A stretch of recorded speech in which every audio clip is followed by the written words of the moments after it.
शुरू अल्लाह के नाम से जो नहायत मेहरबान रहम करने वाला। अस्सलाम वालेकुम नाज़रीन, आप देख रहे हैं मेरा यूट्यूब चैनल। मेरा नाम है मोहम्मद हारून। गुज़िश्ता एक महीने के अंदर लाहौर में बड़े अजीबोगरीब वाक़यात रूनुमा हुए और इस मरतबा जो हमने देखा कि डोमेस्टिक वायलेंस की कुछ केसेस जो हैं वो मीडिया में रिपोर्ट हुए, लेकिन इनमें जो एक अहम बात थी, ये डोमेस्टिक वायलेंस के जो दोनों केसेस थे वो रिपोर्ट हुए मीडिया पर्सनैलिटीज के हवाले से।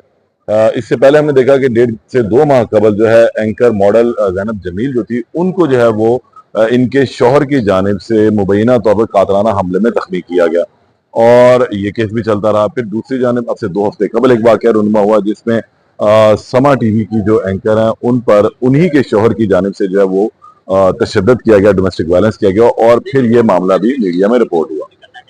लेकिन इन दोनों मामलात में अभी तक जो पेशरफ्त हुई है वो बड़ी अजीबोगरीब रही। आयशा जहांजेब की अगर मैं बात करता हूँ तो आयशा जहांजेब वाला मामला जो अभी किसी हद तक जो है वो बैठा हुआ है। दोनों जानिब से कोई बयानबाजी सामने नहीं आ रही। आयशा का जो इब्तिदाई बयान आया था कि शौहर ने मारा पीटा और किस वजह से मारा पीटा, क्या मामला है, उसमें सिर्फ इतनी बात निकली कि जी उन्होंने दूसरी शादी की और इस बात पे बहस चली थी। लेकिन अगर हम जाते हैं मॉडल और एंकर ज़ैनब जमील की जानिब तो वो मामला तो बड़ा ही अजीबोगरीब था। 6 गोलियां जो है ज़ैनब को मारी गई। शूटर जो है वो जो पुलिस ने प्रेस कॉन्फ्रेंस में बताया कि कराची से लाए गए थे।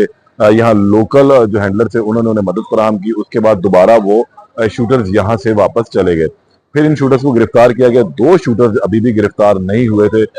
जो ज़ैनब जमील के शौहर थे जमील, उन्होंने अपनी पहले तो इंटरम करवाई और उसके बाद उनकी इंटरम जो है अदम पैरवी की बुनियाद पर लाहौर की सेशन अदालत से खारिज हो गई और फिर ये मामला भी किसी हद तक बंद हो गया। कोई पेशरफ नहीं थी। मेरी आज बात हुई है ज़ैनब जमील से तो उन्होंने बड़े ही अजीबोगरीब इंकशाफात किए कि अब इस केस में जो है बहुत सारी चीजें सामने आ चुकी। सबसे अहम जो चीज थी कि ज़ैनब जमील ने अपनी तफ्तीश जो है वो तब्दील करवा ली। अब जो ये जो तफ्तीश है वो CIA कर रही है। गुज़िश्ता अगर मैं आप मेरे वीलॉग देखें तो उसके अंदर आपको मालूम होगा कि ज़ैनब जमील ने मुतअद्दिद मरतबा थाना डिफेंस B के जो एहलकार थे, इन्वेस्टिगेशन डिपार्टमेंट था, उस पर अदम एतमाद किया। तो उन्होंने कहा था जी मुझे बिल्कुल भी एतमाद नहीं है, ये लोग मेरी तफ्तीश जो है वो बेहतर करेंगे, मेरी तफ्तीश अच्छी करेंगे। ये लोग जो है मेरे जो शौहर है उसके साथ मिल चुके हैं और इस वजह से मेरी तफ्तीश जो है बेहतर नहीं हो रही। लेकिन उन्होंने कहा कि उन्हें आला अफसरान के ऊपर मुकम्मल एतमाद है। वज़ीर आला पंजाब मरीम नवाज साहिबा ने इसका नोटिस लिया था और उन्हें तमाम कानूनी मदद फराहम करने का यकीन भी दिलाया था। खैर, अब जो सूरत हाल तब्दील हुई तो इस केस की तफ्तीश जो है तब्दील होकर अब CIA के पास आ चुकी है। तफ्तीश तब्दील क्यों हुई है? अब हुआ ये कि जब पुलिस ने प्रेस कॉन्फ्रेंस की और तकरीबन 4 अफराद को जो है वो गिरफ्तार किया। एक इसमें इनका ड्राइवर था, एक भांजा था तैयब नामी, एक शहजाद नामी शख्स था, एक जिया नामी शख्स था। ये लोग आपस में रिश्तेदार भी थे और फिर जो शूटर थे जो यहाँ लाए गए थे वो गिरफ्तार नहीं, उनको गिरफ्तार करने के लिए भिजवाया गया था। कराची पुलिस की ट्रेडिंग टीमें भी गई। लेकिन अब पुलिस की नाकिस तफ्तीश के बाद एक अहम चीज जो हुई वो ये हुई कि ये जो गिरफ्तार अफराद थे, आज जानब ने बताया कि ये रिहा हो चुके हैं, यानी कि इनकी जमानतें हुई। जाहिर सी बात है रिहा इस तरह तो हो नहीं सकता क्योंकि पुलिस ने प्रेस कॉन्फ्रेंस की थी और अब नाकिस तफ्तीश के बाद जब उन्होंने अपनी जमानतें दायर की होंगी तो फिर वो उनकी जमानतें कंफर्म हो गई और वो अब सलाखों से पीछे बाहर आ चुके हैं। ये एक बड़ी पेशरफ थी और इसमें हमने देखा है कि अब ज़ैनब काफी ज्यादा डिफार भी अंदाजों में से बात करके काफी ज्यादा अफसरदा थी और ये कह रही थी कि पुलिस ने जो है इनके केस को काफी हद तक खराब कर दिया, लेकिन अभी तक इनका जो शौहर है वो गिरफ्तार नहीं हुआ। वो जाकर बलोचिस्तान में अपने गांव में बैठा हुआ है और यहाँ से पुलिस की जो टीमें हैं वो उन्हें गिरफ्तार करने के लिए नहीं जा रही। पुलिस टीम जाए वहाँ की पुलिस से रब्ता करे और उसे गिरफ्तार किया जाए क्योंकि वो यहाँ पर इस वक्त जो है मतलूब है। शायद यहाँ पर लाहौर पुलिस पे अब जब तफ्तीश तब्दील हुई तो शायद वो इस कोशिश में है कि उसके शौहर को पहले इश्तिहारी करार दिलवाया जाए, फिर उसके बाद जो है ये लोग अपना कोई लाहेअमल तय करेंगे, फिर वहां से जाकर बलूचिस्तान से इसे गिरफ्तार करके लाया जाएगा। लेकिन दूसरी जानिब अगर हम देखते हैं तो केस में जो खराबियां पैदा की गई हैं, जो पुलिस की नाकिस तफ्तीश की बायस है, क्योंकि पुलिस ने हमेशा अपने रवायती अंदाज को जो है वो अपनाया और तफ्तीश का जो रुख हमेशा तब्दील कर दिया और ये कई मरतबा जो है इस हवाले से ज़ैनब कह भी चुकी हैं कि उनकी जो तफ्तीश है वो पुलिस एहलकार सही नहीं कर रहे हैं।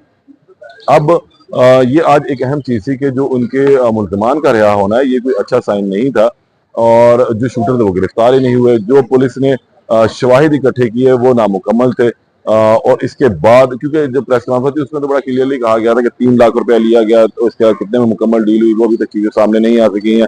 लेकिन ये फलां बंदे ने फलां जगह से इसको जो है पिक किया, इसको ड्रॉप किया, यहाँ पे मोटरसाइकिल फराहम की गई।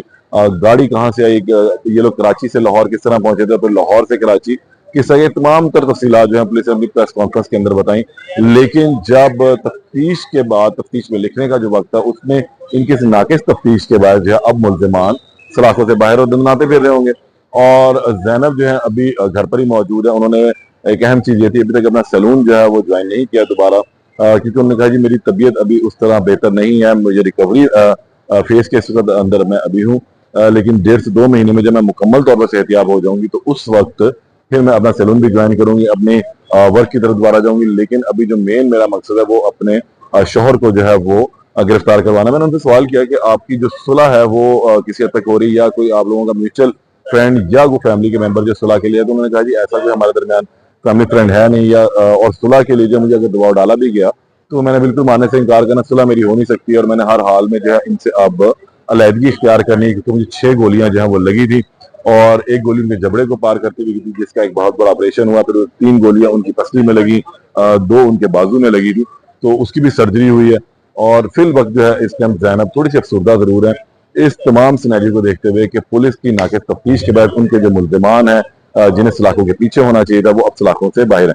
इस केस में मजीद जो अपडेट होगी उससे आपको दोबारा आगाह करूंगा। तब तक के लिए इजाजत दें। अल्लाह ने के बाद।